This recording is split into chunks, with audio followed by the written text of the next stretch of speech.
The morning in Cleveland, Ohio was cold and bright, the kind of cold that made the metal walls of the Voss Drive testing bay hum faintly under the lights.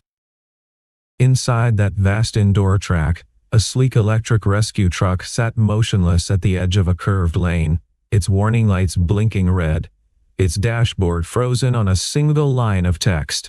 Heat fault. Power limit engaged. Standing only steps away from the silent vehicle was a small audience the company had spent months preparing for. City council members in formal coats. 2 captains from the local fire department. A medical services advisor. 3 independent engineers brought in to verify performance. And watching them all from the front of the room, a young woman in a tailored black dress and heels, her dark hair falling smoothly past her shoulders. Scarlett Monroe, 28 years old, was the chief executive officer of Voss Drive, and she had spent the past 18 months turning this morning into what was supposed to be the largest victory of her short career. The contract on the table was worth $120 million. It would convert a portion of Cleveland's emergency response fleet to electric platforms, and it would let her company claim a prize that no rival had managed yet. The right to call itself the first electric mobility brand, trusted with lives. Her speech had been rehearsed. Her smile was already in place. She had only one problem standing between her and the contract, and at that moment, that problem was wearing a stained navy jumpsuit at the edge of the bay. His name was Andrew Pierce. He was 29 years old, a contract mechanic with broad shoulders, dark brown hair cut close to his head, and steady eyes that did not look angry, only tired. His hands, large and scarred, still carried grease from the morning's pre-test work. Beside the open service door, near a row of folding chairs, his daughter Chloe stood with a small red backpack hooked over one shoulder. She was 6 years old, quiet, watching her father the way only a child can watch the person she trusts most in the world. Andrew stepped forward. He did not interrupt the engineers shouting over each other about a battery cell or a faulty sensor. He waited for a small silence and then spoke softly to the lead technician. The cooling algorithm had failed to anticipate the load shift when the vehicle entered emergency mode. The heat had built faster than the software could respond. It was not the battery. It was not the sensor. It was the logic. He had told them the same thing in 3 written reports over 4 months. He could prove it, he said, if Miss Monroe would grant him 15 minutes. Scarlett turned. She looked at him from his boots up to the patch on his chest, and her amusement was almost gentle. Then she laughed, soft and clear, in front of the council, in front of the investors, in front of his daughter. The mechanic, she said, was teaching her engineers how to design a rescue vehicle. A few people chuckled politely. Andrew did not move. Chloe did not understand the words, but she understood the laugh. Within minutes, Victor Harlan, the chief operating officer of Voss Drive, was at Scarlett's elbow, his voice low and certain. He told her Andrew had repeatedly stepped outside the scope of his contract, run unauthorized diagnostics, and made the engineering team look incompetent. Scarlett's anger and embarrassment found a target. She signed the termination of his contract on the spot. Andrew read the paper without expression, picked up his battered tool case, and walked toward the service door where Chloe waited. As he passed Scarlett, he said only one thing, quietly, without looking up. One day, he told her, she would need exactly the 15 minutes she had refused him this morning. She did not answer. He took his daughter's small hand and walked out into the parking lot. Behind him, the test continued. In front of him, his life had just changed in a way he could not yet measure. The contract that had just been celebrated as the future of Cleveland's emergency services was not a simple commercial deal. The city had spent 2 years preparing the proposal. Its leaders wanted to be the first municipality in the country to operate a meaningful portion of its rescue and technical response fleet on electric power. The savings on fuel were real. The reduction in emissions mattered. But more than any of that, the contract carried symbolic weight.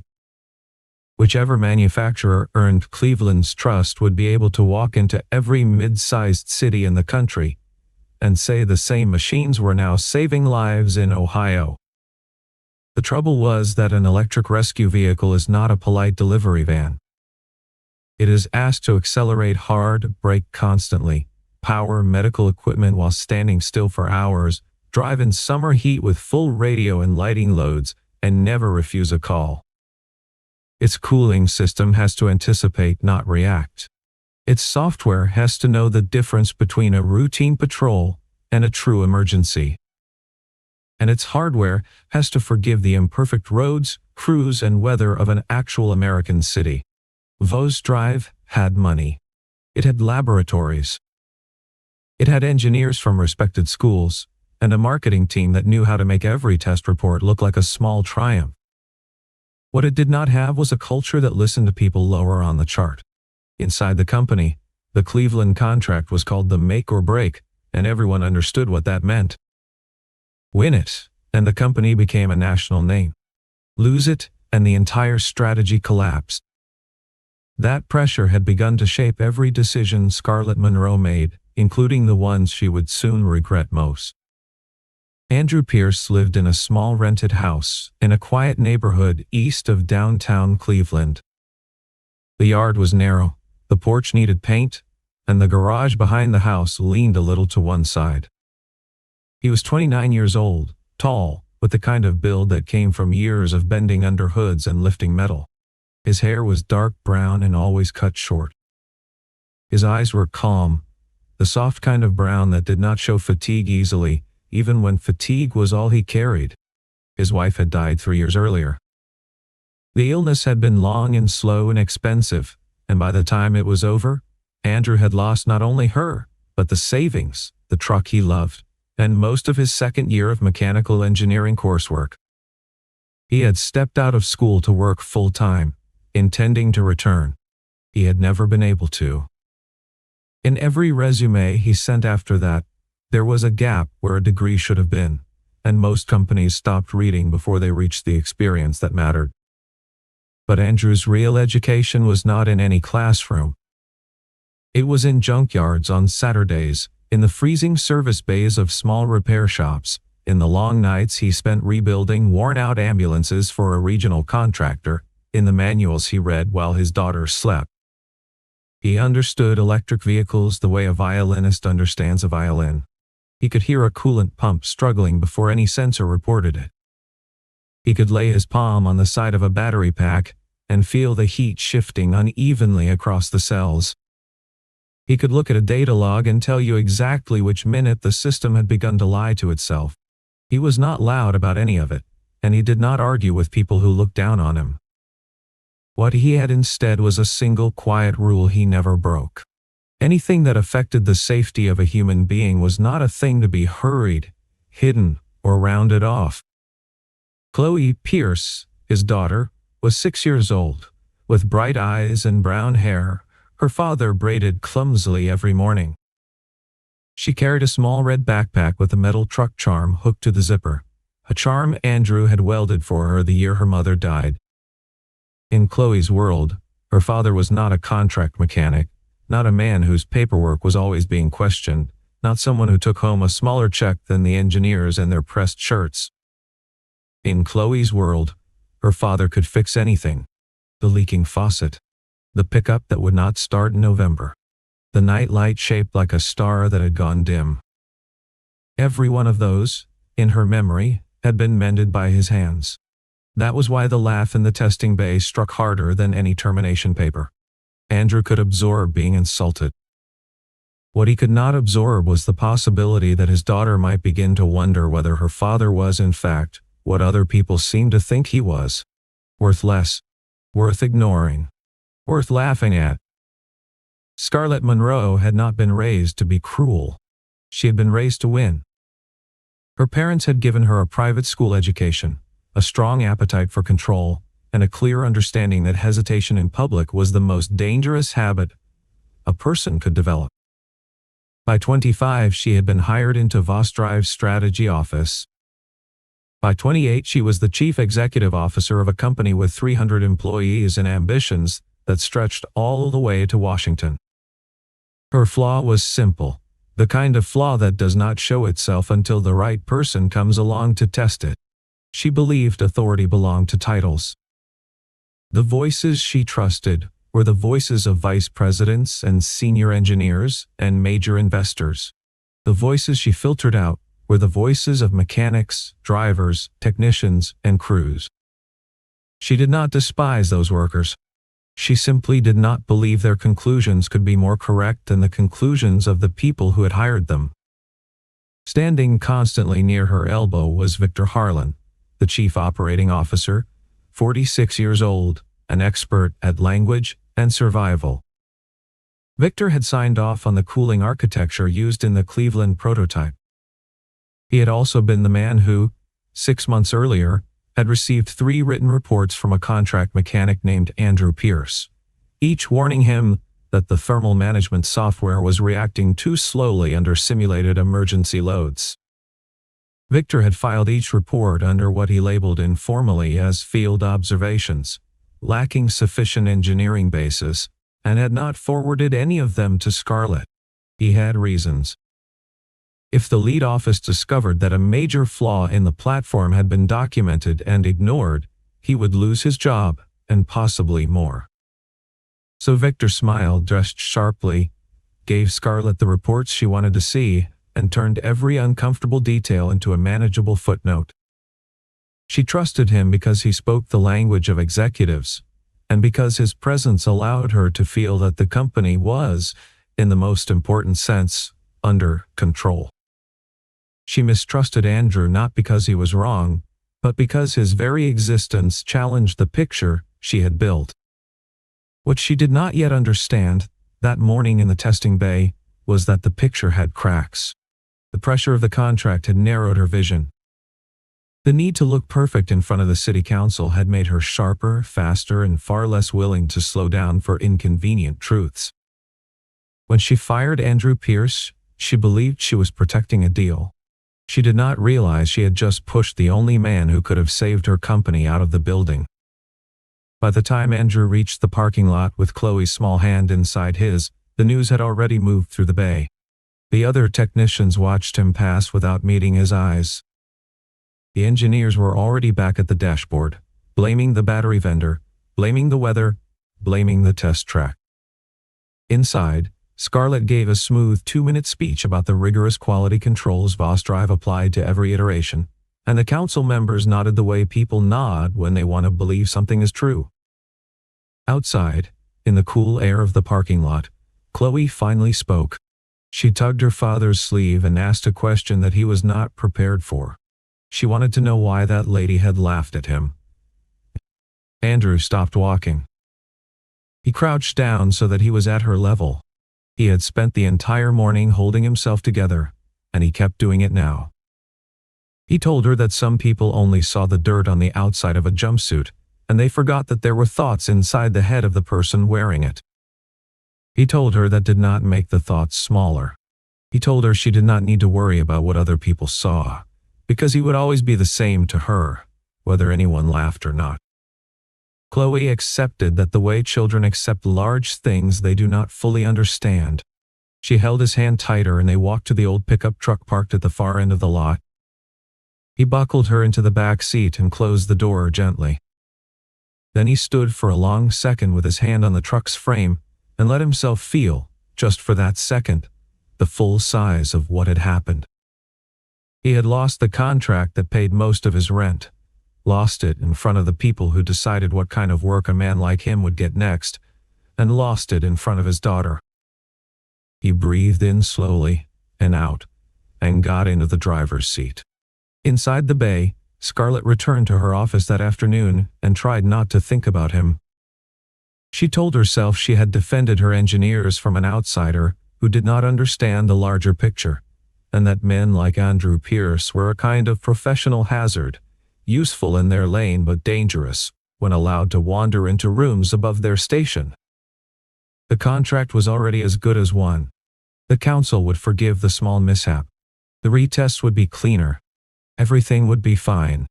Victor, for his part, was relieved. The single person inside the project, with both the knowledge and the integrity to expose what had been hidden, was now gone.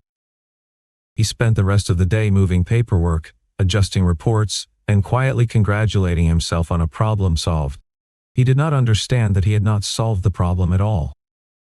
He had only removed the witness. That evening, in the cramped kitchen of Andrew's rented house, Chloe sat on a kitchen chair and watched her father reheat soup. She was unusually quiet. Andrew kept his back to her while he stirred, because he did not want her to see his face. After a while, she said in a small voice that she did not like the lady, that she hoped he would not have to see her again. Andrew turned and smiled gently and told her not to worry about it. But when she had eaten and bathed and fallen asleep with the small red backpack still at the foot of her bed, Andrew sat alone at the kitchen table. He did not pour a drink. He did not write an angry letter. He opened his laptop. He pulled up every single report he had ever written for VosDrive. He laid out, on a single notepad, the dates, the load conditions, the temperature curves, the responses that had failed. He made one straight column of facts, and underneath he wrote, in clear handwriting, a single sentence: "Emergency vehicles are not showroom vehicles." That sentence would become the foundation of everything he built in the months that followed. The first weeks were the hardest. The rent came due. The pickup needed a new transmission. Chloe needed shoes and a winter coat and a new lunchbox and the small constant supply of dignity that growing children require. Andrew took private repair jobs from the people in his neighborhood who knew his hands. He fixed an old delivery van for a man who paid him partly in cash and partly in homemade bread. He rebuilt a small generator for a church that paid him in a careful handshake and a meal. He did not refuse anything that kept the house standing. At night, when Chloe was asleep, he became something else. The leaning garage behind the house became his laboratory. The single bare bulb above the workbench stayed on long after the rest of the street had gone dark. He bought, for a small price at a county auction, a retired municipal rescue truck that had failed inspection. Its diesel engine had already been pulled. Its body was scratched, its wiring chaotic, its battery a damaged pack that someone had partially stripped for copper. To anyone else, the thing was scrap. To Andrew, it was the cheapest research platform he could possibly own. He named the project Pierce Emergency Mobility.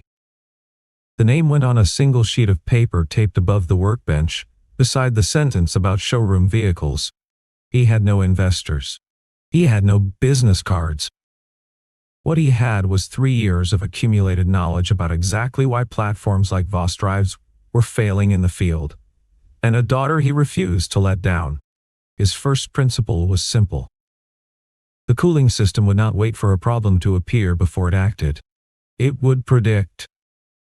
The software would read the speed, the load, the auxiliary draw, the slope of the road, and the duration of the current task, and it would begin cooling before the temperature ever climbed into a danger band. His second principle followed from the first. There would be a redundant cooling loop, a smaller secondary system that woke up automatically when the primary system showed signs of strain. The driver would never even know. His third principle was the one engineers in glass offices most often forgot. Anything that broke on the truck had to be repairable by a city mechanic using parts that could be ordered from a regional supplier within a single day. Every night, sometimes until 2 or 3 in the morning, he rebuilt. Chloe sometimes wandered out in her pajamas to bring him a glass of water and to ask if he was fixing another car. He told her, every time, the same thing. He was fixing something bigger than a car. She accepted that, the way she accepted everything he said, and went back inside to sleep. Across those long months, the truck in the leaning garage stopped being scrap and started being a machine again. Andrew rewired the cooling architecture entirely. He installed a secondary radiator he had pulled from a retired municipal bus. He fabricated brackets in a small machine shop owned by a man named Marcus Hill, who let him use the welding tools after hours in exchange for help with Marcus's older equipment. Marcus did not ask for money. He had learned in 30 years of trade work that men who were still working at 2 in the morning were the kind of men whose projects eventually mattered. The software was a different problem. It needed someone who could think and code the way Andrew thought in metal. He found that person almost by accident at a quiet weekend regional engineering meetup. A woman named Nora Bennett, 34 years old, sharp-eyed and tired of working at a large company that had taught her to look away from inconvenient data. When she saw Andrew's logs from the rescue truck, the actual minute-by-minute thermal records from real road testing, she did not say much. She asked if he had more. He sent her 4 years of compiled field notes. She read them in a single weekend and called him back to ask when she could start. There was also Frank Mercer, 58 years old, a retired fire captain who had spent 30 years watching imperfect rescue vehicles fail at exactly the wrong moment. Frank had no money to invest, but he had something almost as valuable. He had a storage warehouse on the edge of the city that he was not using, and he had the trust of small fire departments in 3 neighboring counties. When Andrew was ready to test his rebuilt truck under realistic conditions, Frank made phone calls. Volunteers showed up. Crews with 20 years of road experience strapped extra weight into the back of the truck, switched on every auxiliary system at once, and ran it through hard urban loops for hours. The first test, on a hot August evening, ended in a quiet failure. The secondary cooling loop did not engage in time, and the system reduced power for 90 seconds. Andrew did not curse. He sat on a tire in the gravel yard and stared at the data on his laptop until he understood what had gone wrong. The next morning, he and Nora rewrote the trigger logic. They tested again 2 weeks later. The truck held for 9 hours, then 12, then 15. The first time it cleared an 18-hour mock duty cycle without dropping power, with sirens, lights, simulated medical equipment, and a punishing stop and start pattern. Andrew sat down on the floor of the garage and put his head in his hands. He simply breathed. Chloe came outside in her pajamas, drawn by the silence after so many evenings of low hum and conversation. She asked, very seriously, whether it had worked. He looked up at her, his eyes red from a night without sleep, and told her that this one had worked. She came and sat next to him and put her small head against his shoulder. They sat that way for a long time. Andrew met other people in those months.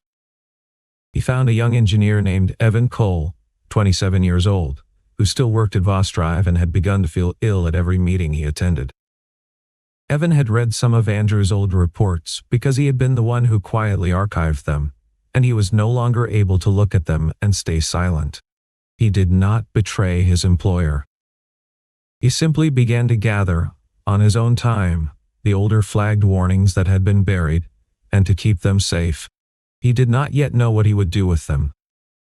He only knew that he would not let them be erased. While Andrew built, Vostrive cracked. The first retest after Andrew's removal looked acceptable on a short program, and Scarlett allowed herself an afternoon of relief. The second retest, longer and closer to the city's preferred protocol, produced the same warning lights. The third stretched past 2 hours and ended with the same dashboard message, heat fault, power limit engaged. Victor delivered carefully worded explanations. The battery vendor was finalizing a revised cell. The sensor firmware was being updated. The lab conditions did not perfectly match the field. The independent advisors hired by the city of Cleveland were not interested in adjectives. They wanted raw logs, not curated charts. They began to ask why a vehicle that performed cleanly in a 15-minute demonstration kept failing in a 4-hour exercise. The fire department captains, who had been patient out of professional respect, started to draft pointed questions. The medical services advisor, who had grown up watching ambulances arrive late at her own family's emergencies, did not bother to be polite. She wanted to know what would happen on a hot Tuesday in August when one of these trucks had to power oxygen for a child for 40 minutes at a closed intersection. Inside the company, the mood shifted. Scarlett raised her voice in a leadership meeting for the first time in nearly a year. She told her senior team that she did not want to hear the word vendor again unless they had a solution attached to it. Victor began to sweat, although he hid it under the same crisp shirts and the same calm tone. He told her, very gently, that part of the difficulty was that the city's test protocol had been quietly tightened over the past quarter.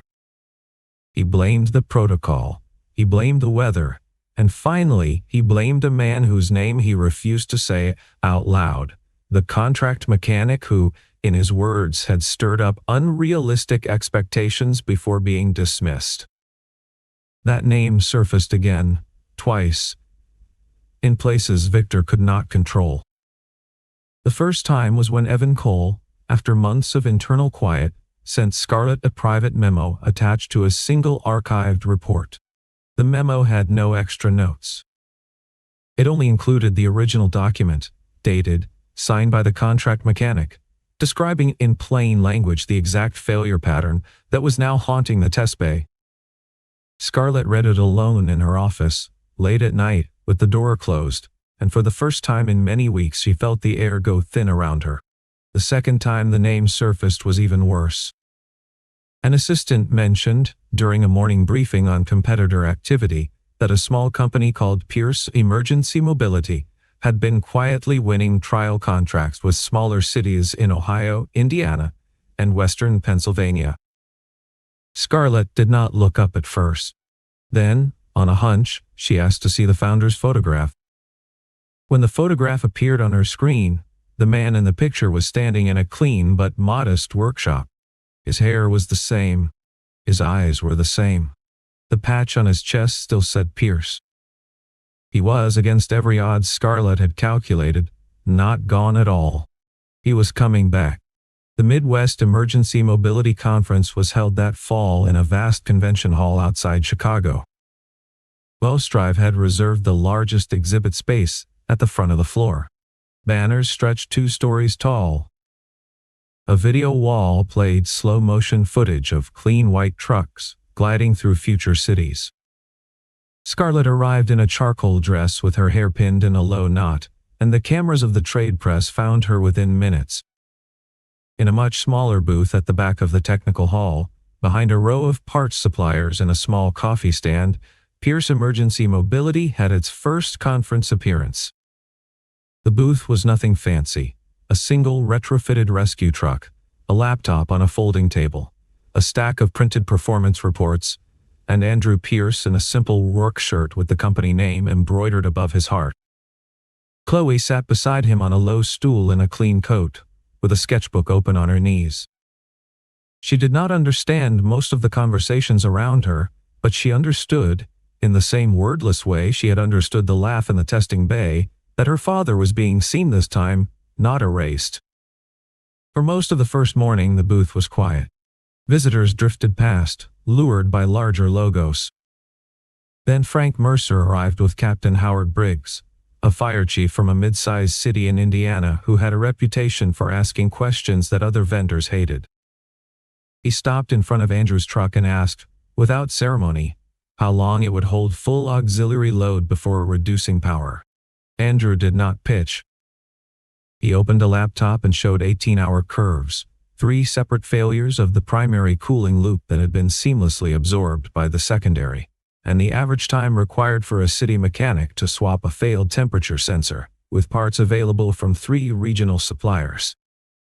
The chief asked harder questions. Andrew answered each one with data, not adjectives. A second visitor stopped. Then a third. Then an independent advisor with a notebook open. Then a journalist from a trade outlet focused on municipal procurement. The crowd around the simple booth grew, and the noise around the larger Vostrive booth thinned. From across the hall, Scarlett saw it. At first she pretended not to notice. She continued to smile, to greet, to gesture. Then someone she had been expecting to meet with for 20 minutes turned and walked, instead, toward the back of the hall. She watched the man weave through the crowd, and she felt something cold settle in her chest. A technical advisor near Andrew's booth, an older man with thin glasses, asked Andrew at some point where he had learned to think about emergency vehicles this way. Andrew did not exaggerate. He did not invent credentials. He said he had learned it across 6 years of repairing trucks that broke down in conditions no presentation slide ever modeled. The advisor laughed once, kindly, and said that was an education most engineers never finished. He shook Andrew's hand for slightly longer than necessary. Chloe, watching, smiled in a way that nobody in that room had ever seen her smile before. She smiled because she could feel, with the certainty only a child has, that the man at the table was being respected. That night, the city of Cleveland quietly asked its review board to reopen the rescue vehicle evaluation. Pierce Emergency Mobility was added to the short list. The final evaluation was held at the Municipal Emergency Vehicle Proving Ground on the south side of Cleveland, on a cold morning in early winter. The bay was the same one in which Andrew had been laughed at and dismissed 6 months earlier. The faces in the audience were nearly the same. The fire captains were back. The medical services advisor was back. The independent engineers were back, this time with a thicker stack of protocols. The city council members had arrived early, and they had brought several new observers who did not introduce themselves, but who watched everything. VosDrive arrived with a polished new prototype, freshly waxed, with a redesigned dashboard, and a software patch Victor described as a comprehensive thermal stability overhaul. Scarlett was there in a tailored black coat over a dark gray dress. She greeted the council with the same poise, but those who knew her closely could see something in her had narrowed, sharpened, become careful in a way she had not been before. Pierce Emergency Mobility arrived with a small team. Andrew was in a clean work shirt. Nora Bennett carried a laptop and looked utterly unrattled. Frank Mercer stood near the door in his old leather jacket as if he were attending a ceremony rather than a test. Marcus Hill checked the truck's underside with a flashlight and gave a single nod when he stood up. Chloe sat in a folding chair near the wall, with her sketchbook and her red backpack and the certainty of a child who had been told that today was important.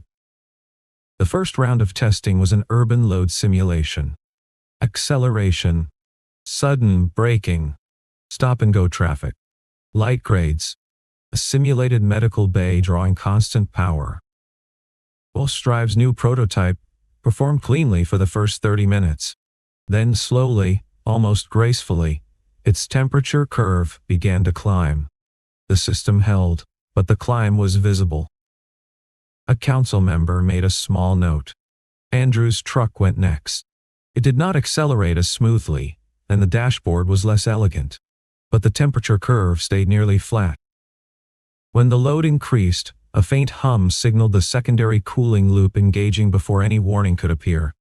The same council member made a longer note.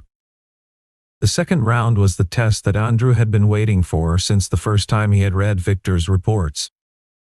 The vehicle had to sit still for a long stretch at a simulated scene, with full medical equipment running, lights on, radios active. The VosDrive truck performed well for almost an hour. Then its energy management system began to throttle the auxiliary outputs. The medical services advisor watched the readout, said nothing for 30 seconds, then turned to the chief and said, simply, that an emergency scene did not negotiate with a power management strategy. Andrew's truck sat for nearly 3 hours. Its primary cooling loop drew a little harder. Its secondary loop briefly engaged twice. The auxiliary output stayed at full strength. The advisor walked over and laid her hand on the side of the vehicle's medical bay and held it there for several seconds, as if confirming with her own skin what the gauge had said. Then she nodded once and walked back to her seat. The third round was the one designed to surprise both teams. The independent engineers disconnected a secondary temperature sensor without warning. VosDrive's truck reported a general system fault, recommended a return to a service center, and gracefully refused to enter full performance mode.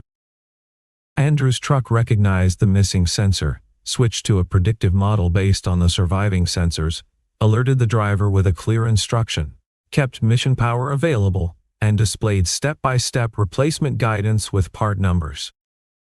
Marcus Hill walked to the front of the bay, opened a small toolkit, and replaced the disabled sensor in front of the council in 11 minutes flat.